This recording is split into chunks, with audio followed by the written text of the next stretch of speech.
Hello guys, আমি আলিম করিম।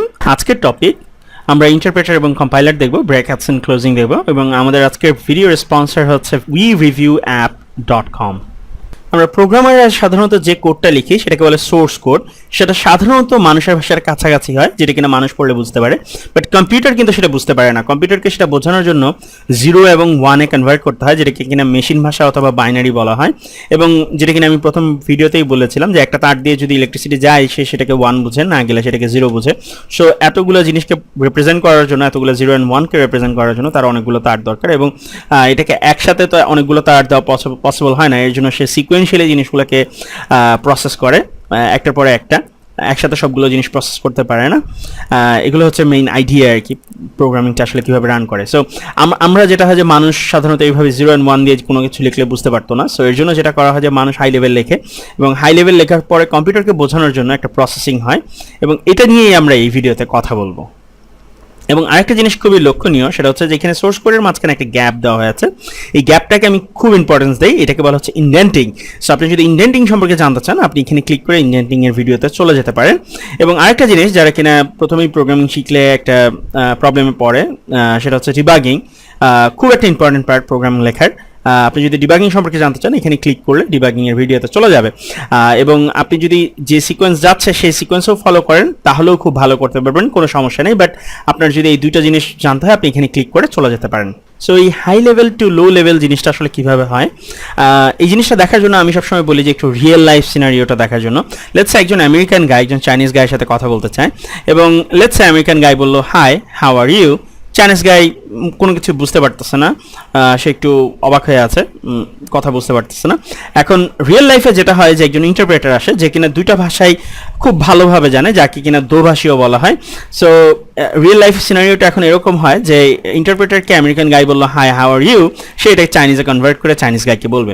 Same thing, Chinese গাই কিছু বললে সেটা আবার সে ইন্টারপ্রেট করে ইংলিশে বলবে, এভাবেই সাধারণত চলে। সো এখান থেকেই অ্যাকচুয়ালি কম্পিউটারের ইন্টারপ্রেটার এবং কম্পাইলারের কনসেপ্ট আসছে। সাধারণত আপনি যে কোডটা লিখেন সেটাকে বলে সোর্স কোড, বা আমিও যে কোডটা লিখবো সেটাকে বলে সোর্স কোড, এবং যে মেশিন আপনি লিখেন সেটাকে বলে ডেভেলপমেন্ট মেশিন। ইন্টারপ্রেটার বেস যদি হয় কোনো ল্যাঙ্গুয়েজ, এটা আসলে আপনি চুজ করবেন না, এটা আসলে যে ল্যাঙ্গুয়েজটা আপনি পিক করছেন সেটার উপরে ডিপেন্ড করে। আমরা এখানে সি প্লাস প্লাস নিয়ে কথা বলবো। C plus plus actually compiler base, interpreter base না, মনে রাখবেন জিনিসটা।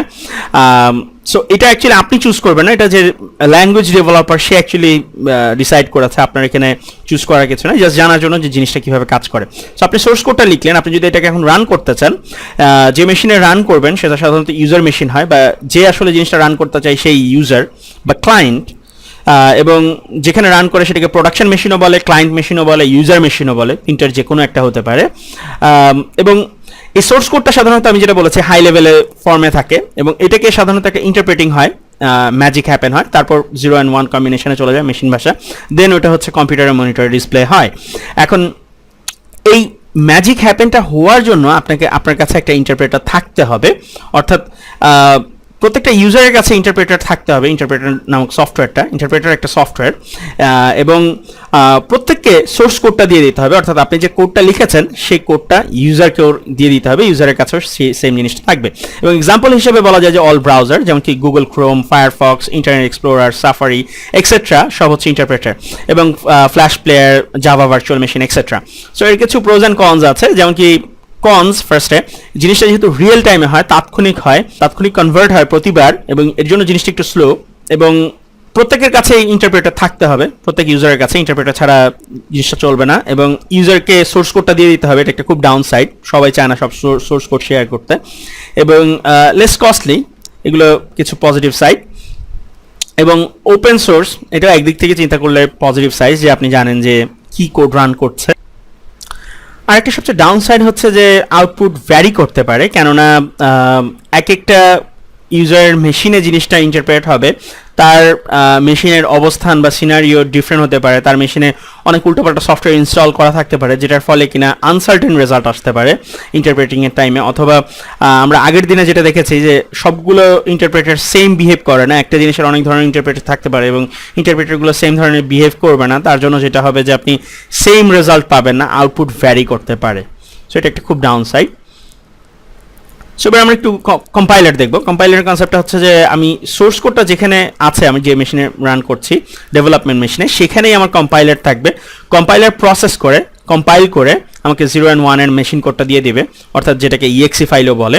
এবং আমরা যেহেতু সি প্লাস প্লাস নিয়ে কাজ করবো, এখানে অ্যাকচুয়ালি কম্পাইলার ইউজ হয়, এবং ডিরেক্টলি আমি একটা ইএক্সি ফাইল পেয়ে যাই, অ্যাপ্লিকেশন প্রোগ্রাম ফাইল, যেটা কিনা ডেভেলপমেন্ট মেশিনে পেয়ে যাই। এটা জাস্ট খালি আমি এখন ওই ইএক্সি ফাইলটা যদি আমি ক্লায়েন্টকে দিয়ে দিই, ক্লায়েন্ট জাস্ট খালি ইএক্সি ফাইলটা রান করলেই হবে, ইএক্সি আর বাইনারি ফাইলটা জাস্ট রান করলেই তার মেশিনে রান করবে, তার কাছে কোনো কম্পাইলার থাকতে হবে না, কোনো কিছু থাকতে হবে না। সো এর কিছু প্রোজ অ্যান্ড কনস, যেমন কি প্রি কম্পাইল এর জন্য খুব ফাস্টার, এখানে প্রত্যেকবার কম্পাইল হচ্ছে না। ডেভেলপমেন্ট হার্ডওয়্যার একটু কস্টলি, তারপর নট ওপেন সোর্স, তারপর user doesn't require to have compiler, খুব পজিটিভ সাইড, এবং বেসড অন ওএস এর উপরে ডিপেন্ড করে মোস্ট কনস্ট্যান্ট আউটপুট দিবে। সো উইন্ডোজে যদি আমি কোনো একটা জিনিস করি, কম্পাইল করি, সেটা আমি মোস্ট লাইকলি ওই উইন্ডোজের ভার্সনগুলোতে সেম আউটপুট পাবো, আমি এতটুকু কনফার্ম। সো সেম ওএসে আউটপুট কনস্ট্যান্ট থাকবে, এটা ভ্যারি করার কোনো চান্স নেই। এবার আমরা ব্র্যাকেটস অ্যান্ড ক্লোজিং নিয়ে কথা বলবো। এটা খুবই ইম্পর্টেন্ট একটা জিনিস বেসিকের জন্য, এবং অনেক প্রোগ্রামার 1 মাস 2 মাসের মধ্যে এইটা নিয়ে খুবই ফ্রাস্ট্রেটিং ফিল করে এবং অনেক প্রবলেমেটিক সিনে চলে যায়। এবং আমি এখনও যখন আপনাকে শেখাবো, আপনি তারপরও অনেকবার ভুল করবেন, এটাই স্বাভাবিক। সো আমি যখন শেখাচ্ছি চেষ্টা করেন জিনিসটা একটু বোঝার জন্য, এবং আমি যদি পসিবল হয় একটু এক্সাম্পলও দিব। সেটা হচ্ছে যে কোনো একটা প্যারেন্থেসিস, যে কোনো একটা ব্র্যাকেট, এটা ফার্স্ট ব্র্যাকেট বলে, অনেকে প্যারেন্থেসিস বলে, প্যারেন্থেসিসটা রাইট নেম অ্যাকচুয়ালি। সো একটা ওপেনিং থাকে এবং একটা ক্লোজিং থাকে, এবং এটাই হচ্ছে কনসেপ্ট। যে ব্র্যাকেটটা আপনি শুরু করলেন, এটা কার্লি ব্রেস হোক, অর্থাৎ সেকেন্ড ব্র্যাকেটও বলে। সেকেন্ড ব্র্যাকেট যদি হয়, যদি ওপেনিং থাকে ক্লোজিং করতে হবে আপনাকে, স্কোয়ার ব্র্যাকেট হলে ওপেনিং থাকলে ক্লোজ করতে হবে, অ্যাঙ্গেল ব্র্যাকেট হলে ওপেনিং থাকলে ক্লোজ করতে হবে। সো আমি যেটা বলছিলাম, একটু এক্সাম্পল দিলে আরও বেটার হয়। সো আমি এখানে নোটপ্যাড 2-তে আছি। সো আমি একটা এক্সাম্পল দিই, দেখেন আমি যখন একটা ব্র্যাকেট শুরু করছি, এর মাঝখানে যদি আমি কিছু লিখি, আমি যদি লেটস আরও একটা ব্র্যাকেট শুরু করি, দেখেন আমি যখন ব্র্যাকেটে যাচ্ছি, সাধারণত আপনি যে আইডিতে থাকেন, আপনাকে আইডি একটা সাপোর্ট দিবে আপনার একটা ব্র্যাকেট থেকে আরেকটা ব্র্যাকেটের ক্লোজিংয়ের মাঝখানে, অর্থাৎ আপনাকে হিন্ট দিবে যে এইটা অ্যাকচুয়ালি এখানে শেষ হয়েছে। এবং সবসময় যেখানে আপনি শুরু করছেন সেখানেই ফার্স্ট জিনিসটা ক্লোজ করবেন। এখানে যদি আমি এরকম রেখে দিতাম, পরে মনে করলাম আমি এখানে গিয়ে ক্লোজ করবো, তাহলে আপনি একটা প্রবলেমে পড়ে যাবেন। যখন আপনি শুরু করছেন তখনই শেষ করে দিবেন। এখন এটার মাঝখানে যদি কোনো লেখা থাকে সেটা আপনি লিখবেন, দ্যাটস ডিফারেন্ট স্টোরি। বাট যেখানে আপনি একটা ব্র্যাকেট শুরু করছেন সেটাকে তখনই শেষ করবেন, প্যারেন্থেসিস হোক, অ্যাঙ্গেল ব্র্যাকেট হোক, যেই ব্র্যাকেটই হোক, যখন শুরু করছেন তখনই শেষ করে দিবেন। এটাই হচ্ছে কনসেপ্ট। এই পর্বে এতটুকুই। Thank you. আপনাদের যদি ভিডিওটা ভালো লাগে তাহলে লাইক দেন ভিডিওটার নিচে, ভিডিওটা শেয়ার করুন, বিকজ এটাই একমাত্র ইন্সপাইরেশন যেটা কিনা আমরা পাবো, যে আমরা যদি বেশি মানুষকে অ্যাকচুয়ালি শেখাতে পারি, তাহলে আমরা এটা থেকে একটা ইন্সপাইরেশন পাবো যে মানুষের বেশি উপকার হচ্ছে। সো এটা থেকে আমরা অ্যাকচুয়ালি আরও বেশি ইন্সপায়ার্ড হবো আরও বেশি ভিডিও বানাতে। সো যদি একটু ভালো লাগে জাস্ট একটু শেয়ার করেন, বিকজ শেয়ার করলে অ্যাকচুয়ালি আমরা একটু ইন্সপায়ার্ড হই, দ্যাটস ইট, আর কিছুই না। সো যদি ভালো লাগে আপনি আমাদের গ্রুপে স্টে টিউন থাকতে পারেন, যেখানে কিনা লেটেস্ট ভিডিওগুলো পোস্ট করা হবে।